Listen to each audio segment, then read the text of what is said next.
que je vais vous présenter.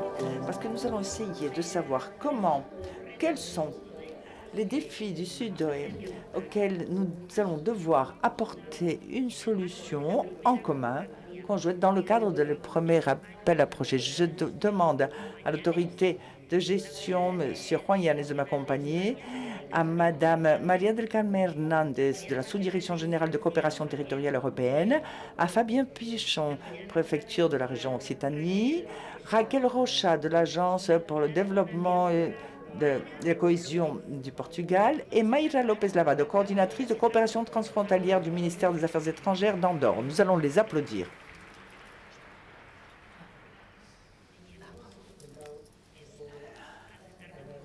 Je viens m'asseoir, je viens vous rejoindre.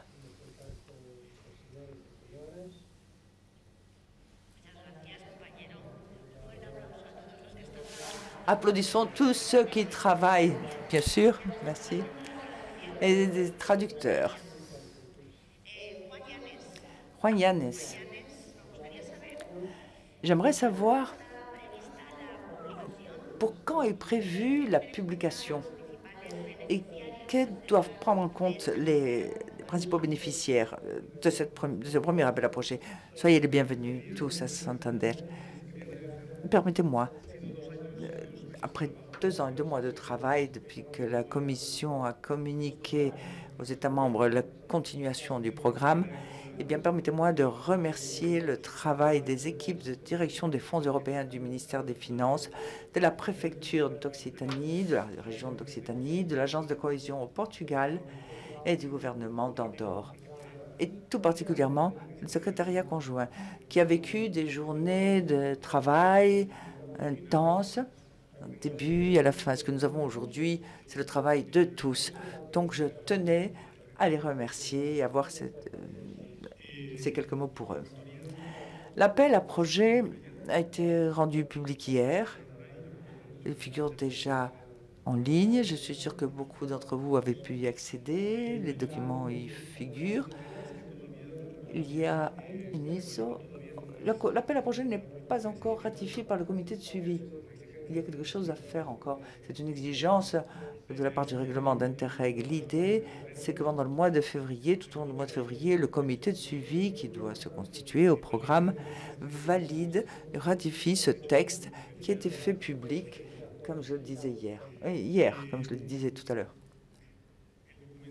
Le document auquel vous avez pu accéder, peut-être a été publié hier un peu avant minuit. Il y avait eu déjà 500 accès pour télécharger le document, établi des bases de l'aide nécessaire pour obtenir l'aide. Et en principe, il est prévu que l'appel à projet s'ouvre entre le début de mars et 20 mars. Je crois que ça va être une période possible pour présenter pour répondre à cet appel à projet. Je ne vais pas trop m'étendre parce que demain, il va y avoir des intervenants qui vont détailler l'introduction que je veux faire aujourd'hui et qui seront associés avec d'autres documents importants comme le guide de gestion. Je voulais inciter seulement sur certaines choses que nous considérons importantes. D'une part, il y aurait ce qui concerne le processus de sélection, l'appel à projet en soi, pour ceux qui ont déjà travaillé dans Sudo et à la programmation 14-20. Le processus de sélection va continuer d'une façon très semblable. Il va y avoir 2 phases de sélection. La première phase qui va être ouverte au mois de mars. Et ce sera le moment où les consortiums vont présenter une proposition de projet. Une fois terminée cette période, ensuite nous verrons le calendrier pour que vous ayez une idée approximative des délais. Mais je disais qu'une fois terminé ce délai, il y aura une évaluation et une décision du comité directeur où est représentée la Commission européenne et les autorités du programme. Et il y aura ensuite une deuxième phase. Et là, on exigera de présenter un formulaire de candidature beaucoup plus poussé, précis, détaillé. Les critères de sélection varient entre une phase et l'autre et figurent détaillés dans le guide de gestion que l'on va vous montrer demain. Mais avant l'évaluation, il y aura des critères de visibilité et d'éligibilité qui sont importants. Par exemple, par rapport à la configuration dans le consortium d'entités des 3 États membres. Ça, c'est pour ce qui concerne l'appel à projet qui continue à se dérouler en 2 phases, comme auparavant. Le programme, le calendrier va s'étendre sur les 31 jours du mois de mars. Une fois terminé ce calendrier, on procédera à l'évaluation. L'estimation que nous, enfin, ce que nous avons calculé, nos calculs, c'est que si tout va bien, en été, au mois de juillet, nous pourrons avoir déjà une sélection de fait avec une décision ferme du comité de permettre des projets de passer à la 2e phase. Quoi qu'il en soit, ce sont encore des estimations parce que tout dépend, vous pouvez l'imaginer, du volume de projets présentés à l'appel à projet. Et l'idée serait de résoudre la 2e phase en automne, avant que ne termine l'année 2023. Pour ce qui est des priorités, des objectifs ouverts, tous y figurent, sauf la gouvernance, qui a été repoussée à plus tard. Il y a un objectif qui est le 4.1 dans la priorité 3, qui est celui d'économie et d'innovation sociale, qui est aussi un objectif spécifique, nouveau du programme, et qui va faire l'objet d'un appel à projet postérieur. Tout le reste, tous les autres, l'objectif de la priorité 1 sur le relatif au changement climatique, 2, innovation, et 3, pour ce qui est du tourisme et culture durable et assistance sanitaire, font l'objet de cet appel à projet. La quantité totale d'aide est de 48 millions, ce qui représente une quantité importante de l'aide du programme. Et ensuite, la distribution de 24 millions pour la priorité 1, 13 millions pour la priorité 2 et un peu plus de 10 pour la priorité 3. Ce détail apparaîtra sur l'information qui est publique depuis hier soir. Par rapport à la zone éligible que vous pouvez voir sur l'écran, il n'y a eu aucune variation, excepté le territoire de Gibraltar qui est exclu de la zone de coopération, bien évidemment après la sortie de l'Union. Mais toutes les autres régions de France, Portugal et d'Espagne continuent à être les bénéficiaires du programme, et de même que la principauté d'Andorre. Une particularité que je préfère voir traitée par les autorités conjointes, le secrétariat conjoint, c'est l'éligibilité partielle, en tenant compte que la France n'a qu'une partie du territoire éligible. Alors, tout dépend de ce que décideront les bénéficiaires de la zone qui est couverte par le programme. Mais je crois que demain, il vaudrait mieux en parler demain. Et pour conclure, eh bien, quelques mots sur le type de bénéficiaires potentiels qui peuvent opter à une aide du programme. Il n'y a pas de variation significative par rapport à la programme 14-20. 3 publics, ce qu'établit la directive 2014-2004, qui répondent à des besoins d'intérêt général, à but non lucratif ou industriel, et avec un financement et contrôle dans la plupart par des contrôles de gestion de l'administration publique, organismes publics à but non lucratif, et puis finalement bénéficiaires du programme avec accès à aide FEDER, les entreprises, avec les mêmes contraintes qui existaient déjà pendant le programme 14-20. C'est qu'elles peuvent former partie d'un projet, mais ne peuvent pas être les pilotes, ceux qui vont coordonner aux leaders des projets. Je crois que ce sont les lignes essentielles du texte de l'appel à projet qui a été rendu public hier nuit. Merci beaucoup, Juan. C'est très intéressant. Vous parlez, le programme SUDO font partie de la coopération transnationale européenne. Un terme que vous êtes très habitués à entendre, à utiliser. Beaucoup d'entre vous, d'autres pas d'autant. Mais j'aimerais commencer par Marie Carmen Hernández, autorité nationale d'Espagne. Quelle est la valeur ajoutée qu'apporte la coopération? Très bien, merci.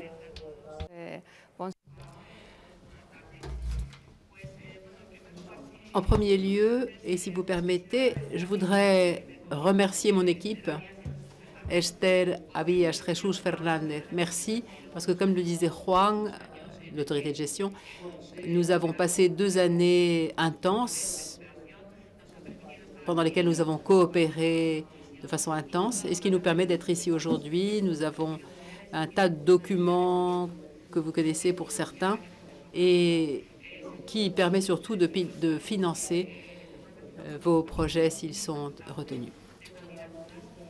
Ce programme a toujours beaucoup de candidatures, et vous savez que dans le cadre d'Interreg, la marque d'identité de ces projets est maintenue en 21-27. On le voyait ce matin, il y a 4 axes ou 4 éléments. La coopération transfrontalière, transnationale, ce sont les nôtres, les programmes de coopération ultra-périphériques et interrégions. La clé de ces programmes et la clé de cette période va être la coopération, comme vous l'avez deviné. Coopération, c'est un concept, c'est un mot extrêmement important. Très important, pas simplement dans le cadre de ces programmes, mais dans le cadre de nos vies quotidiennes, dans notre domaine familial, dans notre domaine professionnel, extrêmement important. Donc ces projets, ces programmes, ce qu'ils financent en définitive, ce sont des projets communs, des projets partagés, c'est la mise en œuvre d'actions communes entre bénéficiaires, entre institutions publiques et privées, qui ont permis d'identifier un problème, une problématique dans un espace donné, qui est l'espace Sudoé, auquel participent toutes nos régions littorales, sauf les Canaries, et qu'on ne peut pas aborder d'une façon individuelle. On a besoin d'autres institutions, d'autres pays, d'autres territoires qui travaillent sur les mêmes sujets, qui travaillent sur la même thématique. Il faut qu'on soit ensemble pour mener à terme des actions communes, des initiatives communes qui ont pour résultat des mises en œuvre ou des réalisations qui répondent aux problématiques ainsi identifiées. Vous me demandez quelle est la valeur ajoutée. Eh bien, moi, je suis une fanatique de la coopération. Nous aimons les projets de constitution, les programmes de coopération, parce que nous apprenons beaucoup dans le domaine de la coopération, grâce à la coopération. Vous pouvez avoir une idée créative, une idée de projet, et dont vous pensez que les résultats de votre projet ne peuvent pas être transférés. Eh bien, souvent, ça n'est pas vrai. Souvent, grâce aux efforts conjoints, nos résultats deviennent transférables à d'autres territoires grâce à la coopération, toujours dans le cadre de nos programmes ou même avec d'autres programmes de l'Union européenne ou voire aussi avec des programmes auxquels participent d'autres pays. Notre problématique, les problématiques que nous traitons, que nous abordons, est aussi la problématique d'autres éventuels partenaires. Et vos projets, ne prennent pas fin, ne s'achèvent pas en eux-mêmes. Ils ont un effet multiplicateur. Et dans le cadre de la politique de cohésion, ils n'ont pas une dotation financière extrêmement importante, mais l'effet multiplicateur est une valeur ajoutée parce que ça va vous permettre de participer à des réseaux européens, à des réseaux qui dépassent le cadre plus étroit de nos frontières régionales ou nationales. Je dis souvent que si on n'est pas présent, on n'existe pas. Il faut se rendre visible, connaître des partenaires, d'autres institutions, d'autres personnes qui travaillent sur les sujets qui nous intéressent. Et la coopération, c'est le mot-clé. Un pourcentage très élevé de ces programmes parle de coopération. Et si l'idée de votre projet n'envisage pas des actions communes avec des partenaires, votre projet ne pourra pas être financé par le biais de ces programmes. L'avantage est financier, bien sûr, mais c'est aussi et surtout de pouvoir travailler avec d'autres partenaires qui travaillent sur la même thématique. Merci, Maria del Carmen. Je demanderai à M. Fabien Pichon, maintenant, s'il veut bien. Comment définissez-vous le Sudoé? Qu'est-ce que Sudoé? Merci. Bonjour à tous. Buenas tardes. Comment définir Sudoé? En fait, le travail qu'on a fait, c'est pas tant de le définir lui-même, puisque il se définit lui-même. Et la carte en tout cas, l'image qui est derrière nous, elle définit bien en fait ce qu'est le Sud-Ouest.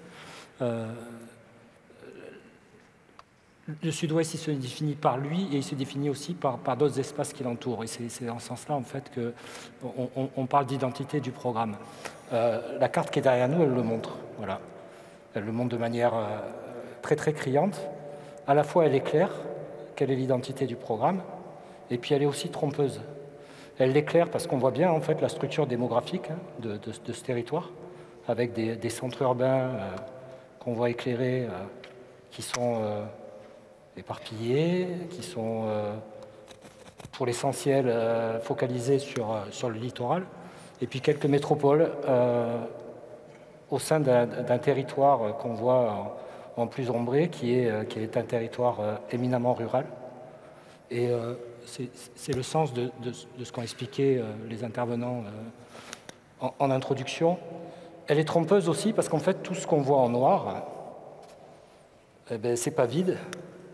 Il y a des populations qui y vivent, il y a des populations qui ont besoin d'avoir des services qui se déploient, il y a des populations qui ont besoin en fait de maintenir une activité, de faire en sorte que tous ces territoires en noir, qui sont des espaces naturels remarquables le plus souvent, continuent d'être préservés avec ce qui a été aussi dit en introduction, le fait que le Sud-Ouest est un point chaud en fait, du changement climatique et annonce en grande partie en fait, des changements profonds qu'on connaît déjà. On a vu l'été qui s'est passé en Europe avec des incendies dans des territoires en fait, qui ne connaissaient pas les incendies. Alors c'est vrai que dans le Sud-Ouest, hélas, mais aussi tout le pourtour méditerranéen, ce sont des choses qu'on connaît très bien. Mais pour la France, par exemple, la Bretagne, qui était un territoire qui ne connaissait pas les incendies, a découvert cette tragédie-là. Et donc ces changements, on sait qu'ils se déploient. Et l'identité du Sud-Ouest, c'est aussi en fait ces points positifs, c'est-à-dire que ces drames, on sait aussi les appréhender. Alors, peut-être mieux que ceux qui ne les connaissent pas encore, c'est logique, mais du coup, on a un capital à apporter. Et l'autre facteur, en fait, qui identifie le Sud-Ouest, c'est que le Sud-Ouest est aussi un programme, et Marc Lobé l'a très bien dit en introduction, il est un programme qui a une spécificité, mais qui est dans un environnement de politique, et aussi un environnement de politique interreg, et notamment des politiques interreg transfrontalières, mais aussi transnationales, avec un programme sur le bassin méditerranéen qui a son identité aussi, et puis un programme sur l'espace atlantique qui a aussi son identité. Et notre travail, ça a été de singulariser en fait le territoire sud-ouest en ce qu'il comporte de spécificité au sein de cet espace plus large. Voilà un petit peu comment on pourrait le définir de manière conceptuelle.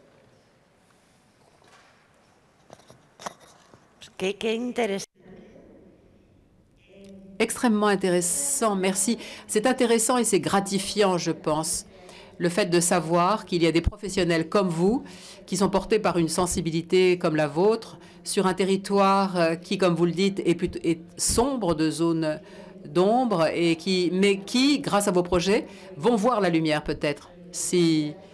Merci donc Fabien. Raquel Rocha, Portugal. Comment le programme de coopération a-t-il été tricoté ou structuré ou monté? Bonsoir à tous. Merci de nous accompagner, d'être ici cet après-midi. Merci pour le travail qui a été réalisé pendant ces 2 années. C'est difficile en 5 minutes de résumer tout ce qui a été fait, mais je vais essayer, quoi qu'il en soit, de brosser un rapide topo de ce qui a été fait. Vous savez qu'il y a eu des groupes de travail qui ont commencé en 2020, qui ont commencé par une réflexion très critique sur l'apprentissage qu'on avait tiré des périodes de programmation précédentes, ce qui a permis d'adopter une approche par étapes, par phase, qui nous ont amenés jusqu'à ce jour au fil de différentes phases de préparation de documents. Et par exemple, pour illustrer tout cela et les apprentissages qu'on a tirés, eh bien, il y a eu une analyse territoriale qui a permis d'extraire les besoins principaux des territoires sud-ouest, comme certains des besoins ou des lacunes que vient d'évoquer Fabien. Et par ailleurs, ça nous a permis aussi de tracer la ligne d'identité du programme. Un territoire périphérique, un espace d'intérieur surtout, avec des caractéristiques démographiques très liées à la démographie, au vieillissement et dans des conditions climatiques uniques et des conditions par ailleurs très variées, très diverses. Voilà les points que nous avons mis en lumière et que nous voulions mettre en exergue pour cette nouvelle période 21-27. Après cette espèce de diagnostic ou d'analyse des apprentissages, nous avons défini 2 grands guides. Les 2 guides principaux du programme. Nous avons extrait, collecté, classé toutes ces informations, comme je le disais, autour de ces 2 axes qui est de préserver le capital naturel d'une part et, par ailleurs, préserver le milieu face au changement climatique tout en renforçant la cohésion sociale et démographique. Voilà les 2 piliers, les 2 grands axes, les 2 grandes idées que nous voulions maintenir, que nous voulions mettre en valeur et dont nous voulions que nos bénéficiaires potentiels, nous voulions qu'ils les adoptent et qu'ils y apportent des réponses éventuelles. Et partant de là, nous avons défini des guides, les guides qui reprennent les objectifs politiques et spécifiques de la Commission, que la Commission nous avait communiqués dans les documents réglementaires qu'elle nous a fournis. Nous avons sélectionné ce qui nous semblait répondre à ces 2 lignes, à ces lignes stratégiques. Nous avons par conséquent décidé de mobiliser l'objectif qui était d'une Europe plus intelligente avec et l'innovation en compétitivité et l'objectif politique 2, à savoir une Europe plus verte dans son volet biodiversité, lutte contre le changement climatique, énergie renouvelable, et objectif de politique 4, très lié à une Europe plus verte, plus sociale, pardon, et un objectif spécifique Interreg, car les programmes Interreg ont des objectifs spécifiques qui dépassent le mainstream. Et l'objectif Interreg, en l'occurrence, qui était l'objectif gouvernance. Ces 2 nouveautés ont été évoquées à plusieurs reprises cet après-midi. Et ces 4 objectifs sélectionnés que je viens de citer vont nous permettre de chercher des réponses aux défis de la transition numérique et d'apporter des réponses aussi à une préoccupation qui est la nôtre, à savoir le vieillissement de la population et la démographie, car comme cela a été dit cet après-midi, le territoire, et surtout à l'intérieur, est particulièrement vieilli. Comme vous l'avez entendu, en décembre 2022, cela a été adopté, mais le groupe de travail continue à travailler. Le travail du groupe de travail n'est pas fini. Il a fallu, après, préparer les appels, les guides que j'évoquais tout à l'heure, pour que dès ce soir ou dès hier soir, dès ce soir, l'appel soit disponible et que vous puissiez faire vos candidater en quelque sorte. Je ne veux pas résumer mais en 5 minutes, mais voilà, en gros, le travail qui a été réalisé. Merci, beaucoup de travail en effet. Et il vous reste du pain sur la planche, c'est tout à fait enthousiasmant. Maïda Landor. L'Andorre ne reçoit pas de fonds de l'Union européenne. Vous avez donc une position assez particulière dans le cadre de Sud-Ouest. C'est une situation singulière. Bonsoir à tous, boa tarde, bonsoir. Et avant tout, merci. Et je me présente, vous ne me connaissez peut-être pas parce que j'ai commencé il y a 4 mois à travailler en matière de coopération transfrontalière. C'est donc un honneur pour moi que d'être assise avec les autorités nationales françaises, portugaises et espagnoles et avec l'autorité de gestion. Si vous avez l'impression que je tremble, c'est l'émotion, les nerfs et peut-être aussi la fraîcheur du lieu. Et c'est le changement climatique peut-être aussi. Je viens de l'Andorre, je croyais que je venais vers le soleil, mais je vois que non. Donc, pour ce qui concerne l'Andorre, c'est un défi de participer au programme POCTEFA et Sud-OE comme nous le faisons. En Sud-OE et dans le POCTEFA aussi, nous sommes pays tiers, ce qui veut dire que si nous voulons prendre part à des projets Sud-OE, eh bien, il faut que nous financions. Nous ne recevons pas de fonds de l'Union européenne. De ce fait, puisque nous ne recevons pas de fonds de l'Union européenne, dans la plupart des cas, la contribution de l'Andorre consiste à apporter des ressources humaines et techniques à certains projets. Jusqu'à présent, on l'a fait grâce à la coopération des administrations, de nos administrations publiques et des agences spécialisées. D'ici à l'avenir, un des défis, un des enjeux pour nous, comme j'imagine pour les autres autorités nationales, c'est d'impliquer davantage le secteur privé. C'est un de nos défis, accroître la participation privée. On va essayer de le faire, on va essayer d'améliorer cela en faisant beaucoup de divulgation et en invitant à participer au projet. Parce qu'un des défis principaux dont on souffre en Andorre, c'est l'ignorance de la population. La population ne sait pas que l'Andorre peut d'ores et déjà participer, ne serait-ce qu'en pays tiers et en s'autofinançant, mais la population ne sait pas que l'Andorre peut participer à sa manière.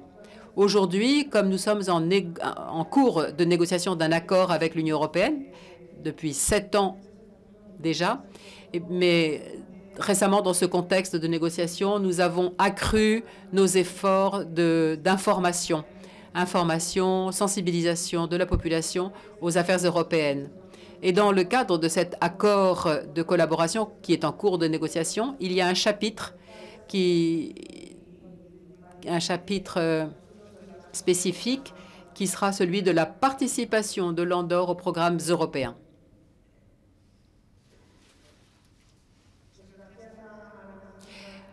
Grâce à la négociation de cet accord d'association, l'Andorre-Union européenne, la population commence à prendre conscience de ces sujets, de ces possibilités et commence à être sensibilisée. Pour nous, donc, un enjeu majeur, c'est d'informer la population à la possibilité de participer à ces programmes. Pour nous, c'est un double défi. D'abord, informer la population, comme je le disais, de cette possibilité de participer à des programmes européens. Ensuite, de les amener à participer comme pays associés. Et le deuxième défi, c'est d'informer aussi d'éventuels acteurs portugais, français, espagnols, les informer de l'existence de l'Andorre, enfin, ou de la possibilité qu'ils ont d'inviter un acteur andorran à leur projet. C'est le deuxième défi que nous devons affronter. Et par le biais de la participation à des séminaires de lancement comme celui d'aujourd'hui, eh bien, c'est une façon de le faire et j'encourage et j'insiste bien sur les éventuels partenaires français, espagnols ou portugais. J'insiste sur le fait que les Andorrans peuvent, le cas échéant, participer à des projets. Donc, n'hésitez pas à élargir votre horizon jusque l'Andorre pour que cet espace sud-ouest européen soit un espace de cohésion. Il faut convaincre aussi les acteurs d'autres pays des avantages de nous, l'Andorre. Nous devons convaincre les acteurs éventuels d'autres pays des avantages d'intégrer un partenaire andorran. Je pense que ça peut rendre les projets plus intéressants et nous pensons que ça peut apporter plus de cohésion à vos projets. On va essayer de favoriser, d'élargir les réseaux de contacts et les synergies entre les experts des différents secteurs. En Andorre, nous avons l'avantage aussi d'être un petit pays. Et en tant que petit pays, eh bien, nous sommes relativement souples. Nous avons une capacité de réaction assez rapide. Donc, en passant par un ou deux contacts, comme moi-même et Andreu Jordi, eh bien, nous pouvons nous mobiliser et identifier pour vous d'éventuels partenaires andorrans. Par exemple, l'Andorre offre son espace comme Living Lab pour la technologie ou comme espace de test technologique ou d'essais technologiques. Nous offrons aussi notre territoire pour des essais naturels. Ça a été fait dans le cadre de Mon Climat, par exemple. Et je pense que cela peut se reproduire pour d'autres projets.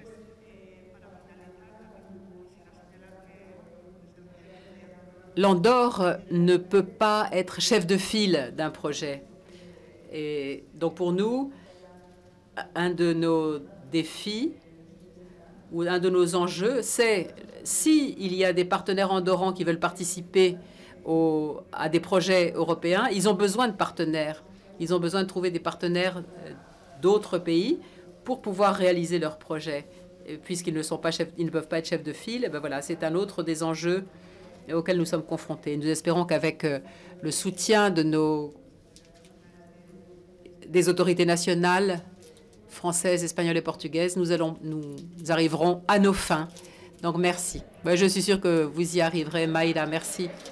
Nous parlions de défis, d'enjeux, et un concept qui revient régulièrement, c'est le changement climatique. Quels sont les défis auxquels est confronté le Sud-Oé en matière de changement climatique, Raquel?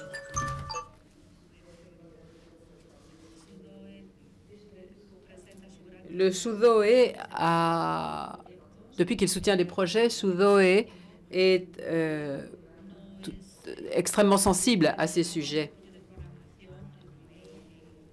Cette nouvelle période n'est pas innovante en ce sens. C'est une préoccupation que nous manifestons depuis longtemps, depuis un certain temps. Vous le voyez sur la carte et ça a été dit tout à l'heure, le Sud-Ouest est au sud de l'Union européenne. C'est une situation géographique qui fait que nos territoires sont particulièrement exposés aux effets du changement climatique et qui peut servir de référence à l'Union européenne, comme une espèce de laboratoire en matière de changement climatique et de risques naturels. C'est une préoccupation à laquelle nous travaillons depuis très longtemps et qui vient de loin. On l'a montré dans l'analyse que nous avons faite des territoires, cette espèce de diagnostic. On en a beaucoup parlé et c'est un des objectifs qui nous préoccupe le plus et qui nous amène à trouver des solutions d'atténuation du changement climatique qui est une menace environnementale, mais aussi sociale et économique, surtout dans un territoire comme le nôtre, et où on ressent de plus en plus les effets météorologiques extrêmes, qu'il pleuve, qu'il neige ou qu'il vente. Quand il fait chaud, il fait très chaud. Quand il fait froid, il fait très froid. Les époques de sécheresse sont de plus en plus longues. C'est donc un territoire qui n'est plus tempéré, mais qui est de plus en plus extrême, avec des écarts très forts entre l'hiver et l'été. Comme on dit populairement, il n'y a plus de printemps. Et ça a un fort impact dans la sylviculture, l'agriculture, la gestion de l'eau. La gestion de l'eau, c'est un des soucis majeurs de ce programme. Et cet investissement, cela a été évoqué tout à l'heure, un investissement de 45% du montant total du programme, eh bien, l'importance de ce pourcentage est due précisément à la profondeur de notre préoccupation. Et parallèlement à cela, il y a à l'échelle de l'Union européenne les politiques européennes et l'objectif de rabaisser les émissions de carbone. Ces deux axes, ces deux grandes volontés qui sont la volonté du Sud-Ouest d'atténuer le changement climatique, qui se conjugue à la volonté de l'Union européenne de faire que ces territoires soient plus résilients face au changement climatique, se combinent. Nous savons par ailleurs que cela n'est pas suffisant. Il faut, au-delà de ces montants, au-delà de ces investissements qui vont être faits, au-delà de ce pourcentage, il faut qu'il y ait davantage de fonds mis dans ce domaine. Car l'objectif, dans le cadre du programme, c'est de prouver la contribution à la résilience contre le changement climatique des agents sociaux, publics et privés, que l'on peut contribuer aussi, c'est contribuer à créer des modèles qui fassent face au changement climatique et aux risques naturels, et prouver, par le biais de nos actions, prouver que ces territoires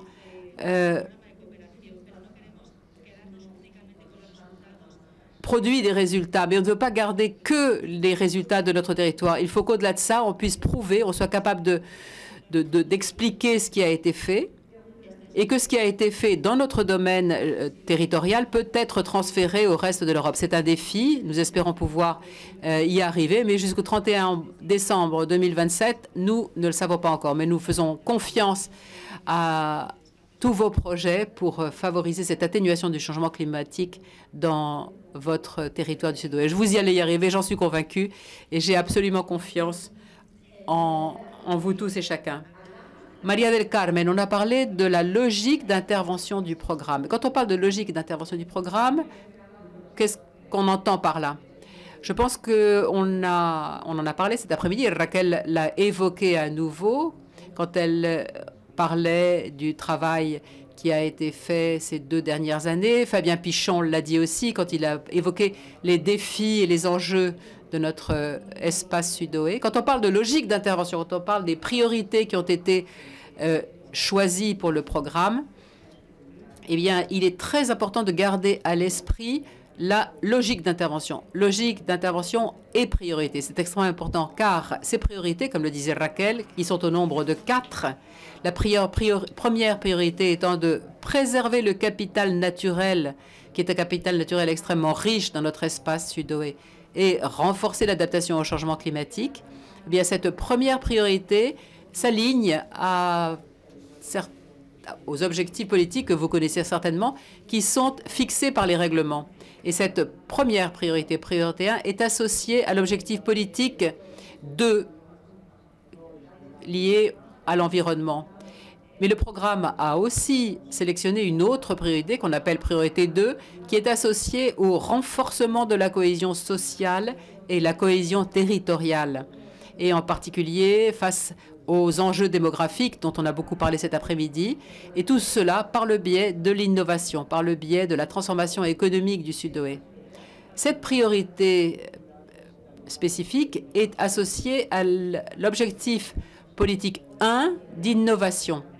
Quant à la priorité 3, dont parlait Raquel tout à l'heure aussi, cette priorité numéro 3 qui est associée, en l'occurrence, à la promotion de la cohésion sociale et territoriale de l'espace sud-ouest, par le biais de l'innovation sociale et par le biais aussi de la mise en valeur du patrimoine qui existe dans ce territoire, dont je disais tout à l'heure qu'il est extrêmement riche, et par le biais des services aussi. Et cette priorité est associée à l'objectif politique 4. Objectif politique qui, en l'occurrence, est innovant dans la période 21-27 parce qu'il essaye d'apporter une approche plus sociale, plus rattachée aux piliers droits sociaux de l'Union européenne. Et ensuite, il y a une dernière priorité qui est la priorité 4 de la gouvernance et l'objectif spécifique d'Interreg associé à la gouvernance. Ces priorités qui sont, comme je le disais, alignées aux objectifs politiques, si vous regardez le programme sous ces priorités et sous ces objectifs politiques, on a choisi, en fonction des enjeux propres à l'espace sud-ouest qui ont été identifiés par Fabien Pichon, des enjeux qui concernent en particulier le monde rural, ces noyaux urbains-ruraux, les problèmes de dépeuplement, les problèmes de vieillissement, ou comme le disait Raquel aussi, tous ces problèmes associés au changement climatique, aux catastrophes naturelles. Eh bien, tout cela fait que des objectifs spécifiques aient été choisis. Et ces objectifs spécifiques, si vous regardez le programme, vous allez voir que ces objectifs spécifiques sont comme sous-divisés en interventions, en actions. Et ce sont ces actions qui vont être financées par le biais de vos projets ou dans vos projets. Donc, il est important que vous les lisiez, que vous lisiez le programme et que vous vérifiez que l'idée de votre projet est bien en ligne avec ces objectifs spécifiques et avec les indicateurs qui y sont rattachés. Parce que si votre idée de projet n'est pas à 100% alignée avec ces objectifs et ces priorités, comme vous le savez, si vous ne connaissez pas le programme, ces projets entrent en concurrence avec d'autres projets. Et si le vôtre n'est pas à 100% aligné, eh bien, il ne sera pas sélectionné. Donc, logique d'intervention, cette terminologie, objectif spécifique, priorité, etc., c'est une espèce de cascade qui s'achève sur une série de thématiques, une série d'actions. Et c'est sur ces actions que le programme veut travailler. C'est par le biais de ces actions que le programme veut obtenir des résultats qui, en définitive, ont pour but d'améliorer la vie des citoyens. Donc, ce concept de logique d'intervention est extrêmement important parce que votre idée, votre projet est certainement enthousiasmant et fabuleux, mais il ne pourra pas être cofinancé dans le cadre de ce programme s'il n'est pas aligné, comme je le disais, avec ses priorités. Merci, Maria Carmen.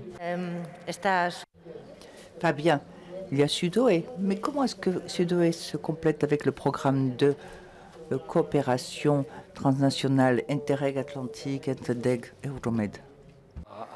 À mieux identifier quels étaient les défis propres à cet espace en tenant compte des espaces littoraux, Atlantique et Méditerranée. En fait, la réponse qu'on a pu apporter, elle est assez simple en fait. La logique d'intervention du programme, elle vise à transférer un capital de connaissances, un capital d'innovation vers des territoires intérieurs. Parce que massivement, ils sont localisés sur les franges littorales. Donc c'est une logique de coopération entre littoral et territoire intérieur qu'on souhaite mettre en place au sein du programme Sudway. Après, il y a des lignes de partage, bien évidemment, qui naturellement ont pris corps dans la mesure où ces espaces atlantiques et MED, en tout cas leur stratégie et les programmes qui accompagnent ces stratégies, en fait, ont des objectifs très très tournés en fait vers des risques spécifiques, notamment les risques de submersion pour les deux espaces, vers des logiques de préservation de la biodiversité qui concernent en fait prioritairement en fait la biodiversité marine et les espaces littoraux, des questions en fait d'adaptation au changement climatique ou de prévention des risques qui ont trait au trait de côte, donc à la gestion du trait de côte, et donc des spécialisations qui apparaissent de manière peut-être plus évidente sur ces espaces littoraux parce qu'il y a des stratégies préalables ou parce qu'il y a un territoire qui s'impose, on va dire, au programme, ce qui peut-être était moins évident pour le territoire sudoué dans la mesure où justement il a fallu réfléchir à cette complémentarité et mécaniquement en fait on a pris le parti et c'est vrai que c'est une véritable nouveauté et je pense que c'est un vrai atout qu'on a mis dans cette stratégie et dans cette logique d'intervention, c'est de faire en sorte que les défis spécifiques, vraiment très spécifiques, qui sont pris en charge déjà par les espaces, par les programmes qui concernent ces espaces, ne seront pas pris en charge par l'Interreg Sudway, dont je parlais par exemple la submersion, la biodiversité marine, des exemples tels que cela, ne seront pas pris en charge par le programme Sudway, tout simplement en fait pour assurer une complémentarité extrêmement forte, mais aussi donner la possibilité et des moyens de travailler sur d'autres thématiques que celles-là, qui sont déjà bien assurées, on va dire, par ces programmes-là. Y entrando en temas un poco más técnicos. En allant un peu plus loin, dans la partie un peu plus technique, essentielle aussi, c'est les personnes intéressées, enfin les groupes intéressés par la présentation de leur projet doivent connaître les priorités, les objectifs. Marie-Carmen, tu nous parlais d'eux tout à l'heure. Mais quelle différence y a-t-il par rapport à la programmation, le programme antérieur? Eh bien, je crois que nous avons vu plusieurs nouveautés. Dans les interventions intérieures, on en a déjà parlé. Moi, je vais parler de quelques-unes qui me semblent importantes. Il y a des thématiques qui se répètent, qui réapparaissent, et je pense à toutes celles associées au changement climatique. Il y a des aspects naturels, mais il y a une nuance qui réapparaît très souvent. C'est l'aspect social. Le choix de cet objectif politique 4, de cette priorité 3, qui n'est pas très souvent choisi dans les programmes de coopération transnationale, eh bien, nous voulons lui donner cet aspect plus social, c'est-à-dire les thématiques associées à problème du vieillissement, de la cyberéconomie, le dépeuplement, ce monde rural qui a une série de déficiences qui font que la population soit à chaque fois plus vieillissante, des services sociaux, l'innovation sociale aussi. Nous avons choisi un objectif spécifique qui est le 4.1, très associé aussi à l'innovation sociale,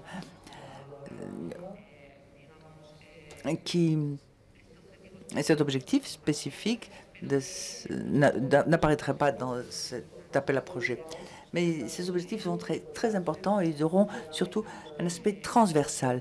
Nous pensons que ce sont des problématiques internes et nous voulions établir la différence et différencier les deux programmes transnationaux que nous partageons sur le territoire comme l'espace atlantique et le programme Eudomet. Les deux associés à cette économie bleue et à cette thématique maritime. Et nous voulions surtout insister sur cet aspect social et le lier associé au territoire de l'intérieur. Cela ne veut pas dire que les territoires maritimes ne puissent pas participer, mais cette interaction rurale, urbaine et les aspects sociaux nous semblaient très importants. Un autre point novateur pour cette période 21-27, ce sont les thèmes de 24-27, pardon, c'est la gouvernance. Et les règlements interreg nous l'ont apporté. C'est quelque chose d'innovant. Ce seront des projets associés à des stratégies que nous devons concevoir entre tous les institutions qui font partie du programme, désigner quel type de projet il faut que ce soit. Mais ce sont des projets importants aussi associés à la gouvernance. Nous, dans ce 14-20, nous avons été les pionniers, nous avons été leaders d'un projet dans Eudomed, notre programme, associé à cette thématique de la gouvernance, et nous pensons que c'est très important aussi. C'est quelque chose de novateur dans ce 21-27. J'aimerais aussi, je pense qu'il faudrait souligner, nous en parlerons demain surtout, les aspects de simplification qui apparaissent et qui sont incorporés pour cette période par le règlement d'Interreg. Je crois que pour vous tous et pour nous aussi, bien sûr, du point de vue de la gestion administrative, la simplification des projets est très, très importante. Parfois, ces projets sont excellents, ce sont des projets qui ont une valeur ajoutée. Mais il est vrai que la charge administrative que nous bâtissons, dont nous bâtissons nous aussi, est énorme. Ce qui fait que l'introduction d'un coût simplifié, c'est quelque chose de nouveau qui est introduit pour les dépenses administratives pour cette période 14-20 qui vont se prolonger pour le 21-27. Mais l'augmentation des coûts simplifiés du voyage va aller de pair avec la simplification dans les structures qui forment le programme, en essayant d'établir aussi la simplification des frais de personnel, le voyage, l'utilisation des coûts simplifiés. Je crois que cela va faciliter à tout le monde, une fois approuvés les projets, l'exécution. L'exécution aura une charge administrative plus légère. Bien évidemment, nous ne pouvons pas nous libérer des audits et des contrôles, mais je crois que cela va faciliter la charge de travail.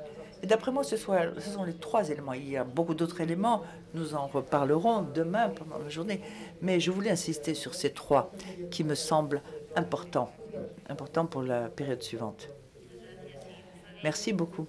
Fabien, le système d'un chapitre budgétaire pour chaque objectif spécifique, et si c'est ça, pourquoi? En fait, les ressources sont somme toute limitées sur ce programme-là. Donc effectivement, il a fallu qu'on évalue, en fait, notamment par rapport à toutes les nouveautés que vient d'expliciter Carmen, le dosage le plus adéquat pour à la fois poursuivre en fait les dynamiques qu'on voit depuis maintenant 20 ans. C'est la 4e génération de programme. Donc on sait en fait qu'il y a des sujets qui mobilisent fortement, et on a quand même des priorités très fortes, tant au niveau de la Commission européenne qu'au niveau des États, sur un certain nombre de priorités qui relèvent de l'axe 1 du programme sur l'adaptation au changement climatique et la préservation du capital naturel. Donc ça, c'est notre priorité, on va dire, intégrée, qui permettait en fait de mobiliser une grosse partie des crédits sur une grande ligne, on va dire, qui après se décline, on va dire, en sous-objectifs. Et puis sur le deuxième grand axe, qui lui est plus composite, parce qu'il y a plus de sous-priorités, à la fois sur l'innovation, sur les stratégies intelligentes, sur l'innovation sociale, sur la santé, sur le tourisme et la culture. Donc c'est beaucoup plus composite. Ça a été un subtil dosage pour permettre à la fois d'expérimenter un certain nombre de choses et donc de donner les moyens en fait aux coopérants d'expérimenter tout en préservant des enveloppes nécessaires sur des priorités dont on sait en fait qu'elles sont fortement mobilisatrices. Donc c'est un peu un pari qu'on fait, c'est pas une science exacte.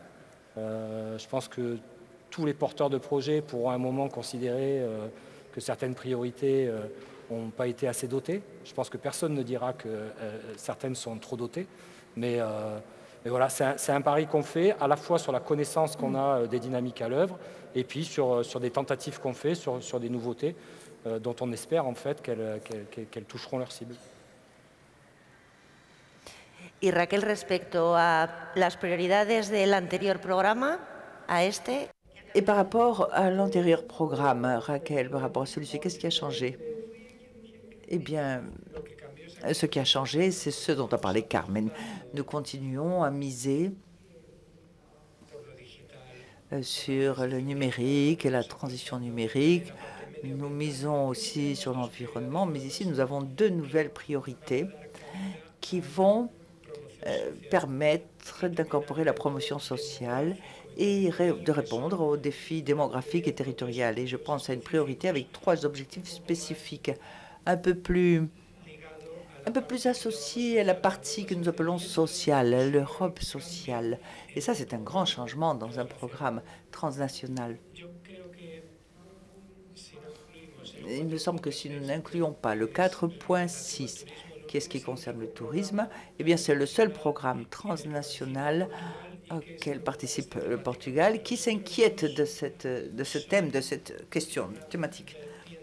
Parce que les autres ont un versant, un aspect environnement est beaucoup plus important que la partie sociale. Et puis après, nous avons aussi ce dont a parlé Carmen, renforcer l'impact du programme sur le territoire avec la visibilité, capitaliser les résultats, identifier les bonnes pratiques.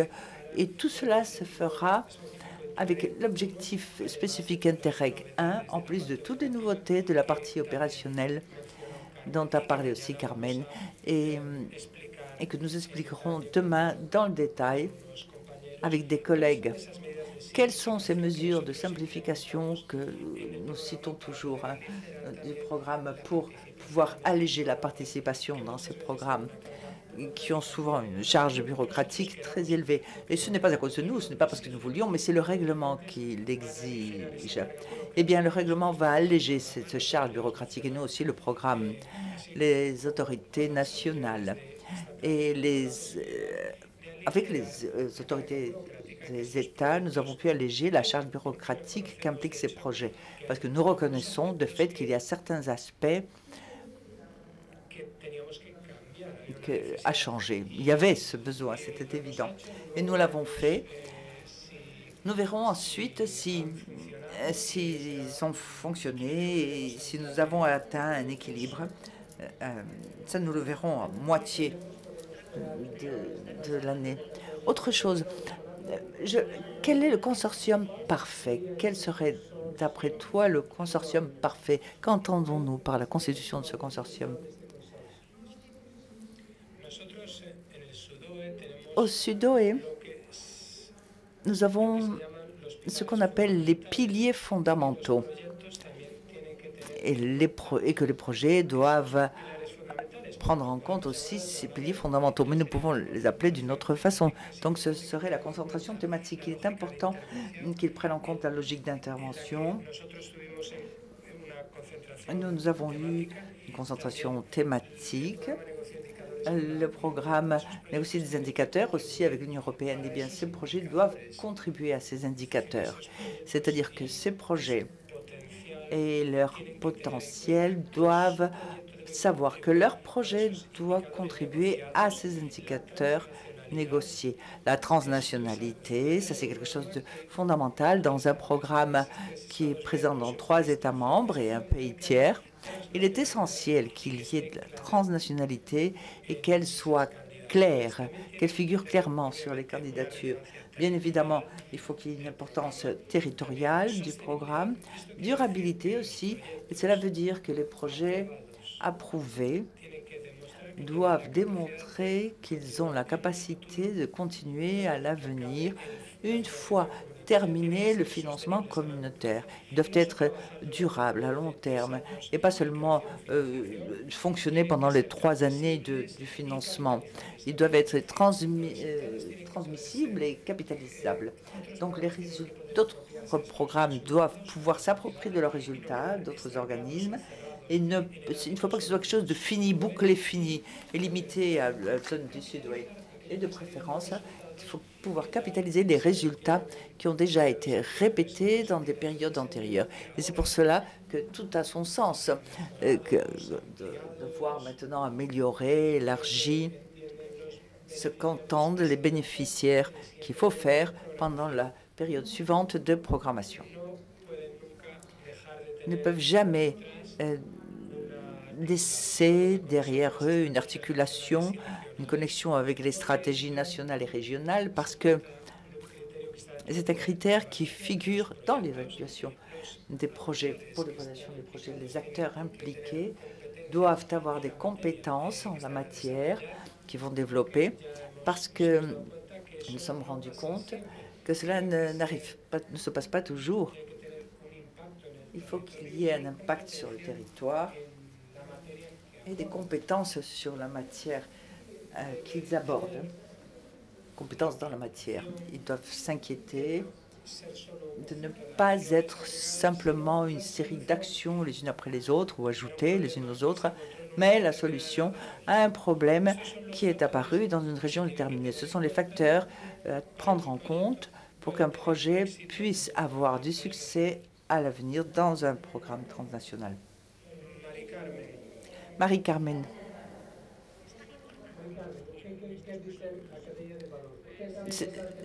Oui, Raquel a dit la clé, elle a dit 3 mots qui représentent la chaîne de valeur, qui sont essentiels: la durabilité, la transférabilité et la capitalisation.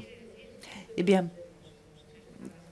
comme ces 3 mots l'indiquent, cela signifie qu'un projet où vous avez identifié une problématique, vous avez élaboré un plan d'action, des stratégies, et le résultat vous a donné, si vous me permettez la redondance, un résultat de ce projet.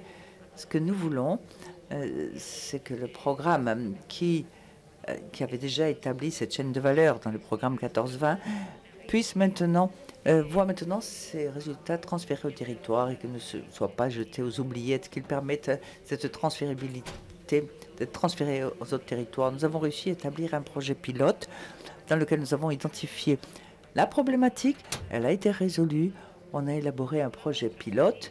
Et bien maintenant, l'important, c'est de pouvoir transférer ces résultats à d'autres espaces, à d'autres territoires dans l'Union européenne, dehors de notre pays même, et en dehors et au-delà même à des pays tiers.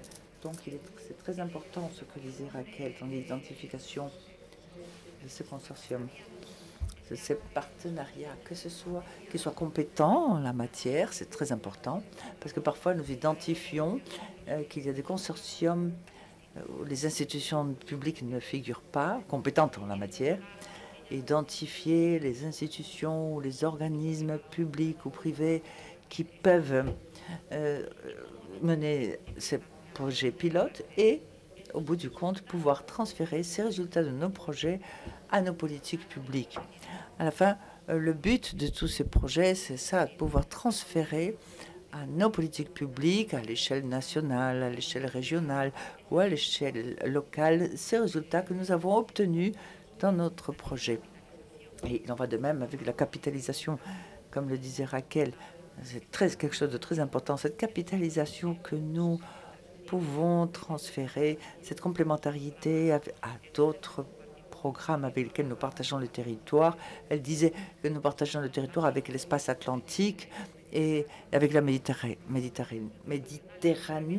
dans les 2 programmes transnationaux, mais aussi avec les projets transfrontaliers avec nos voisins de Portugal et de la France.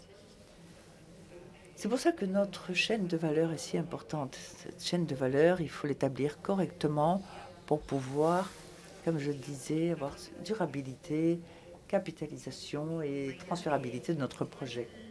Maïda, comment est l'accompagnement dans le cadre de la comparaison de la candidature? Quelles sont les activités? Eh bien, comme j'ai dit, à Andorre, nous avons une expérience très limitée, mais nous avons pu entendre ce qu'ont dit les autorités d'Espagne, de France et du Portugal. Nous avons eu des rapports de leur expérience. Nous avons eu des présentations de projets et c'est une phase très importante. La première des choses qu'il faut faire, c'est faire connaître et s'aimer les informations sur le programme en organisant des journées sur le programme Sudoe, en maintenant des réunions avec de possibles acteurs. C'est très important qu'il y ait un contact proche et suivi avec des possibles acteurs pour faire cet accompagnement, ce suivi et faciliter toute l'information qui concerne le programme. C'est un programme de cofinancement. Il faut qu'ils sachent qu'ils doivent apporter une partie qui n'est pas celle des fonds européens. Nous, dans notre cas, c'est différent. Nous avons de l'autofinancement. Mais le financement est partagé. Et il faut qu'ils éclairent très clair les priorités, les orientations stratégiques, les objectifs politiques et les objectifs spécifiques.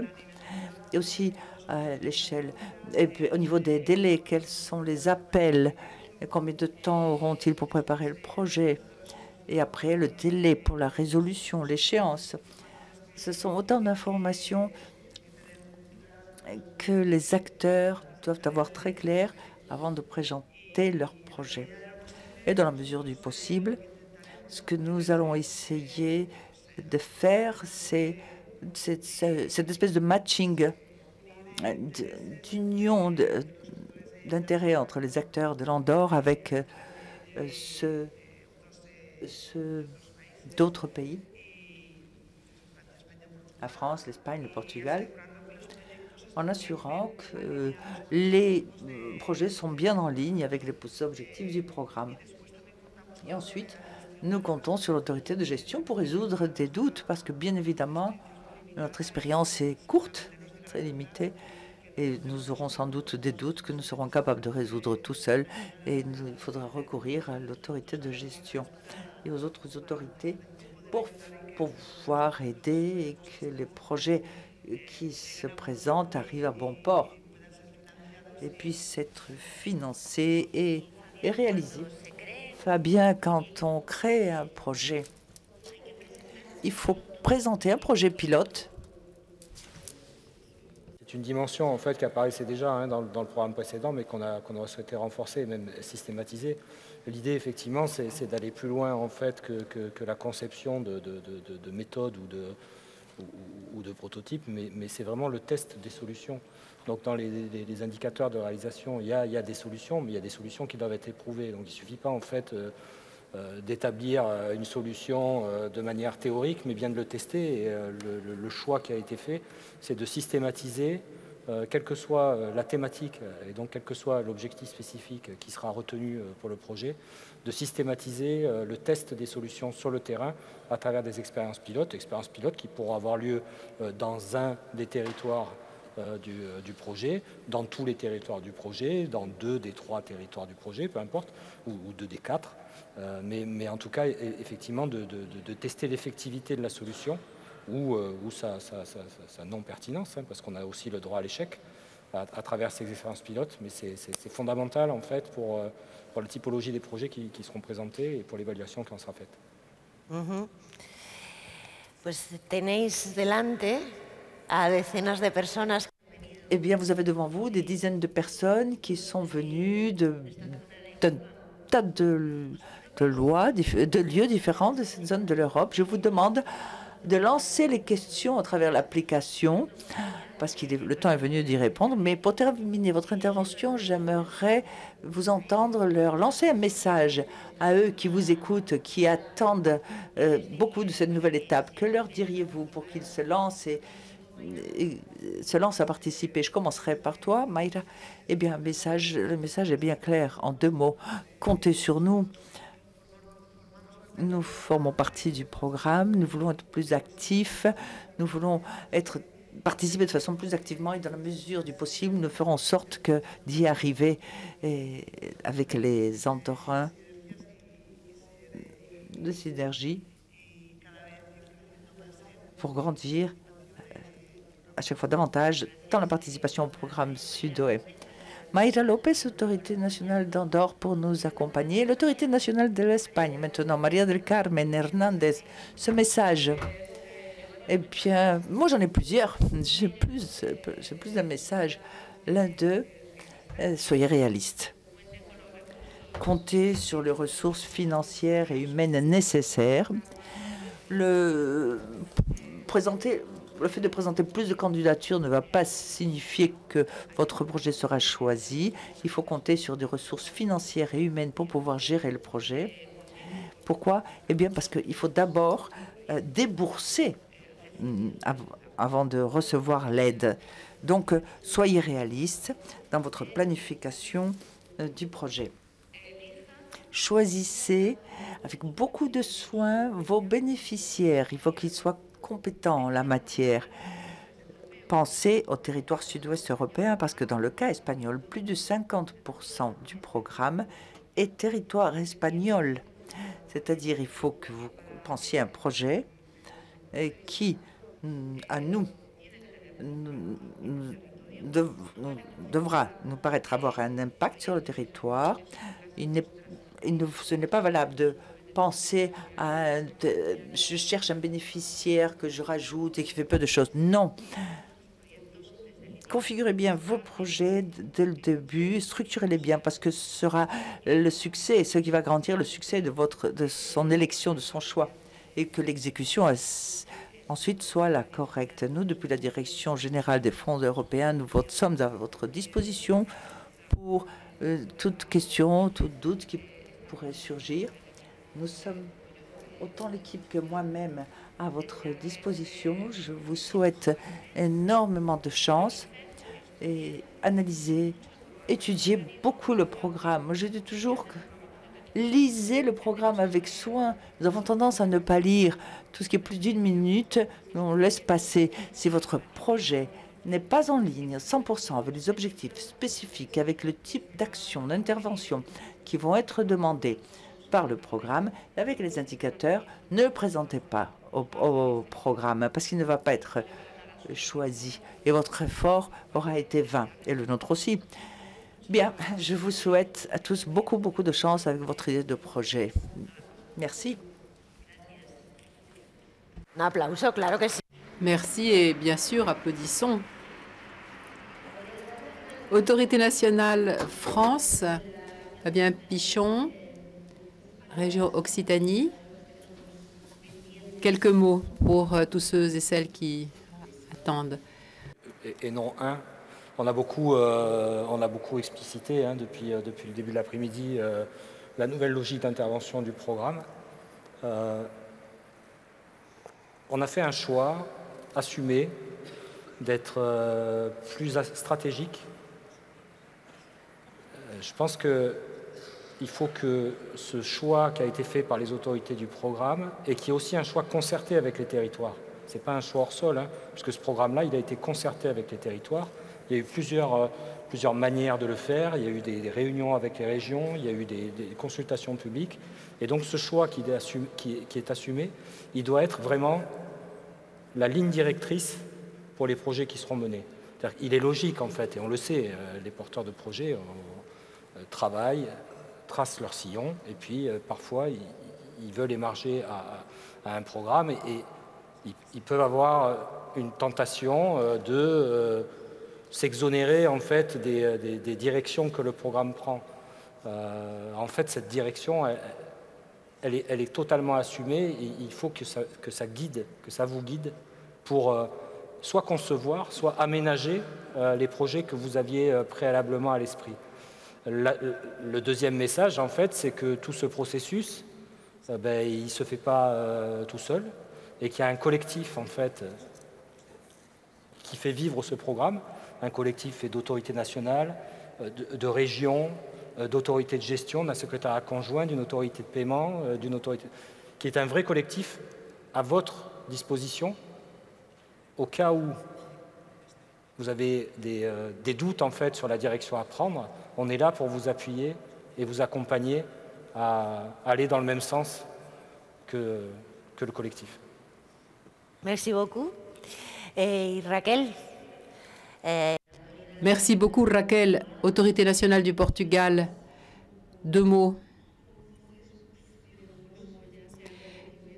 Vous avez dû comprendre à cette heure-ci de l'après-midi que l'objectif du programme est vaste et ambitieux.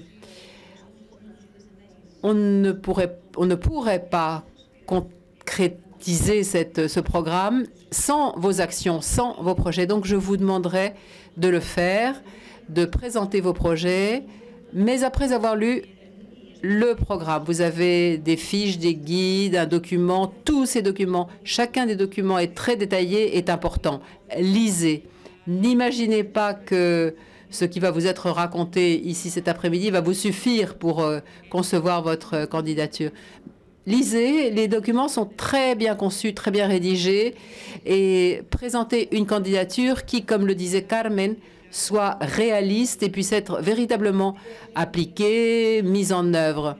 Ce n'est pas en choisissant 20, 30 partenaires que vous serez meilleur que ceux qui n'en ont que 2 ou 3. Faites attention à votre budget, faites attention aux priorités. Vérifiez bien que ce que vous décidez de faire est véritablement aligné avec le budget, avec la stratégie. Et vérifiez aussi que tous les indicateurs du programme ont été pris en considération. Un des conseils que je donne souvent, c'est que après avoir préparé votre candidature, vérifiez les critères de sélection. Vérifiez que ce que vous avez préparé peut être confronté aux critères de sélection que vous trouverez dans le cahier des charges, dans l'appel à projet. Notre équipe est à votre disposition. Isabelle est ici avec moi à Santander. Nous allons... Vous la connaissez, elle va se présenter tout à l'heure, mais je pense que vous la connaissez parce qu'elle travaille avec nous depuis de nombreuses années. Mais nous sommes là, nous sommes à votre disposition. Nous vous soutiendrons avec le secrétariat conjoint. Et je répète, il faut lire les documents. Parfois, nous avons l'impression, ou nous entendons des questions qui nous prouvent que les personnes qui les posent n'ont même pas lu les conditions de l'appel. On est là, on est disponible au téléphone, sur Teams, mais s'il vous plaît, lisez les documents qui sont à votre disposition. Ça vous permettra de connaître les tenants et les aboutissants du programme. Je vous souhaite bonne chance et j'espère vous revoir lors du séminaire d'approbation des projets. Après la sélection des projets, il y aura un séminaire au cours duquel on vous expliquera la deuxième partie. Et donc, bonne chance, c'est ce que je peux vous souhaiter de mieux à ce point. Et pour finir cette table ronde, Juan Yanes, autorité de gestion. Juan, quel est le message que toi, tu lancerais à tous celles qui nous écoutent? D'abord, une confidence. Une confidence, c'est que j'aime la rivière, j'aime aller pêcher dans la rivière et j'aime la montagne. Et quand je vais, par exemple, dans les pics de l'Europe, de 1630 mètres de hauteur, il fait moins froid qu'ici aujourd'hui. C'est la confidence. Et je suis désolée pour ceux qui ont froid, et c'est inconfortable, mais c'est absolument... et ça dépend pas du tout de nous. C'est pas du tout confortable, j'en suis conscient. Ça, c'est donc une confidence. Et un message que plusieurs autorités nationales ont déjà lancé, c'est que nous, la Commission a adopté le programme au mois de décembre. Et l'étape suivante, pour ce qui nous concerne, pour notre collectif, c'est de continuer à programmer. Nous aurions aimé avoir davantage de temps. On n'aura qu'un mois pour le faire. Donc, ce qu'on vous demande à tous, j'insiste, c'est de lire. Lisez les documents, ils sont en ligne depuis hier. Si vous avez un doute, si vous avez une question, consultez les autorités, les différentes autorités du programme. Le délai d'ouverture était par le passé plus long, 2-3 mois. Ici, nous n'avons qu'un mois, donc il ne faut pas tout laisser pour la fin. Ça complique les choses à tout le monde et aux gestionnaires du projet aussi. Merci à tous les 5. Je demanderai à Isabelle. Isabelle qui a compilé les questions sur le site web, toutes les questions que vous avez posées. Est-ce qu'il y a beaucoup de questions, Isabelle? Pas mal, oui.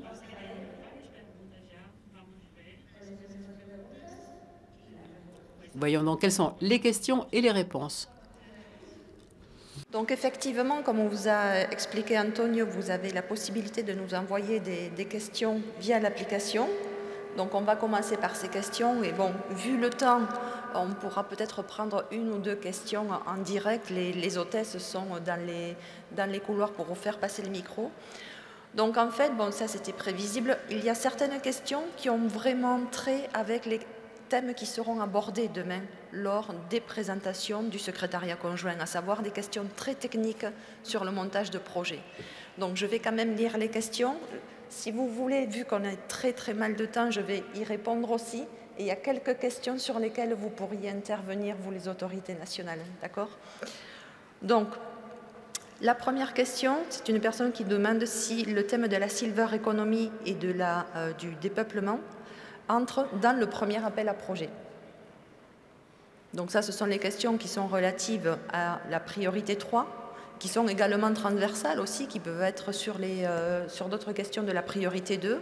Donc effectivement, ces questions-là sont intégrées dans l'appel à projet qui est ouvert depuis hier, qui est diffusé depuis hier. Il sera ouvert du 1er au 31 mars. Une autre question d'une personne qui demande si on peut présenter plus d'une proposition de projet dans le même objectif spécifique.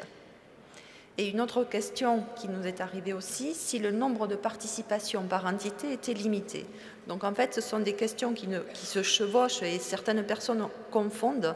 Donc effectivement, il y a une limitation de participation par entité. On vous expliquera tout ça demain.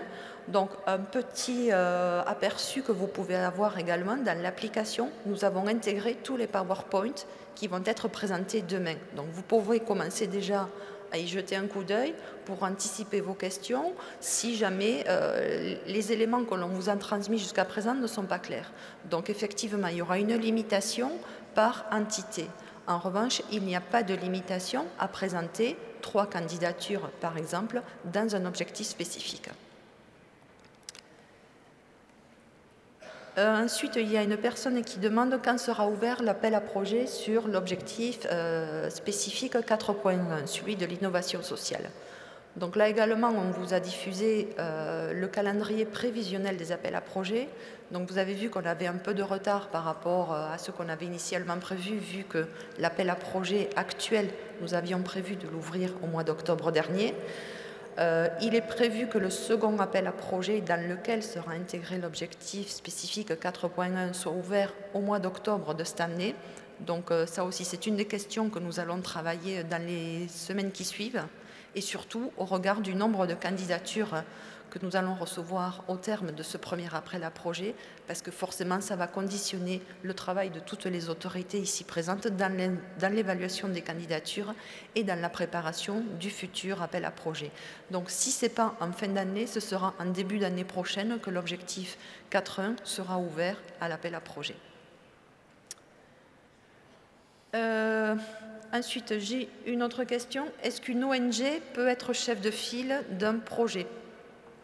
Donc, est-ce que vous voulez répondre ou je continue? Je continue. Donc, effectivement, oui. Toutes les entités peuvent être chefs de file, sauf les entités de catégorie 4, c'est-à-dire les entreprises. Alors, là, il y a une question pour les autorités nationales. Le fait que le territoire espagnol représente un grand pourcentage du programme au niveau territorial, cela implique une plus grande participation et est-ce que ceci doit être reflété dans les partenariats?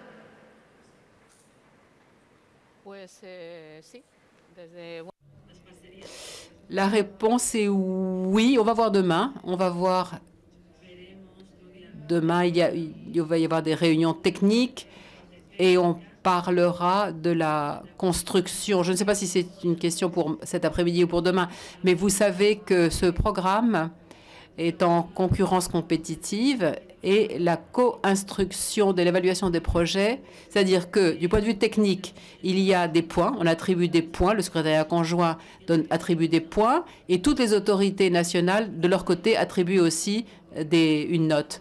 Pour l'autorité nationale, le partenariat est très important. Et il est important que ce soit d'abord des institutions compétentes en la matière. Très souvent, on découvre des institutions qui ne sont pas compétentes dans le domaine traité. Et ensuite, le territoire. Parce qu'aussi, dans notre cas, tout le territoire espagnol, sauf les Canaries, et l'ensemble du territoire espagnol fait partie du sud-ouest, du territoire du programme. Donc, il est extrêmement important que ce programme ait un impact sur le territoire. Pour nous, ce n'est pas intéressant qu'il y ait un partenaire dans une zone très localisée du territoire et qu'il y ait un projet qui n'aurait aucun impact sur une partie au moins du territoire espagnol dans son ensemble. Donc, à mon point de vue, je donne le point de vue, bien sûr, de l'autorité nationale espagnole. On va voir l'autorité nationale portugaise et l'autorité nationale française ont leur propre point de vue. On a vu des cas, et on en voit, de projets que nous avons auquel on a accordé une très bonne note alors que l'autorité nationale française ne lui a pas donné la même note, ou au contraire, parce que pour nous, il nous semblait que le partenariat était équilibré, que les pourcentages étaient suffisamment espagnols, entre guillemets, mais pour l'autorité nationale française, les partenaires n'étaient pas experts en la matière. Donc, le partenaire français les a mal notés. Et en effet, ici, plus de 50% de la zone du territoire est espagnole. Donc, effectivement, il nous semble que il doit y avoir une forte participation espagnole dans le projet, sans bien sûr perdre de vue l'objectif transnational et sans oublier qu'on est dans un programme de coopération transnationale. On n'est pas dans un programme régionalo-national. Mais garder l'équilibre, mais tout en marquant ce pourcentage élevé. Je vous l'allais aussi parce que bon, tous les moyens sont utiles. Donc une personne demande si l'application issue d'OE sera ouverte avant le 1er mars ou à partir du 1er mars. Donc comme on vous l'a dit, aujourd'hui nous diffusons l'appel à projet, mais celui-ci ne sera ouvert que du 1er au 31 mars, c'est-à-dire au moment où l'application informatique sera disponible et à ce moment-là, vous pourrez commencer à saisir vos données concernant la candidature de projet. Quoi qu'il en soit, donc ça c'est l'objet de toutes les présentations que nous allons vous faire demain. Donc je ne sais pas si on peut prendre une question, pas plus, mais bon, vu le retard que nous avons, peut-être qu'on peut commencer à passer à la partie suivante. Et si de toute façon vous avez d'autres questions sur la stratégie du programme, comme ce sont des points que nous allons aborder demain, vu qu'on va vous présenter clairement qu'est-ce qu'une logique d'intervention, comment monter un projet, comment mettre en place tout ça en musique dans une candidature, vous aurez, je pense, largement le temps de nous poser ces questions de façon plus directe et plus concrète au regard des documents que vous allez devoir remplir pour présenter votre candidature. Donc moi, je n'ai plus d'autres questions. Clarisse, tu n'en as plus non plus? Non. Mais vous pouvez continuer à envoyer des questions auxquelles nous répondrons demain, bien sûr. Merci à tous les 5. Merci de nous avoir accompagnés.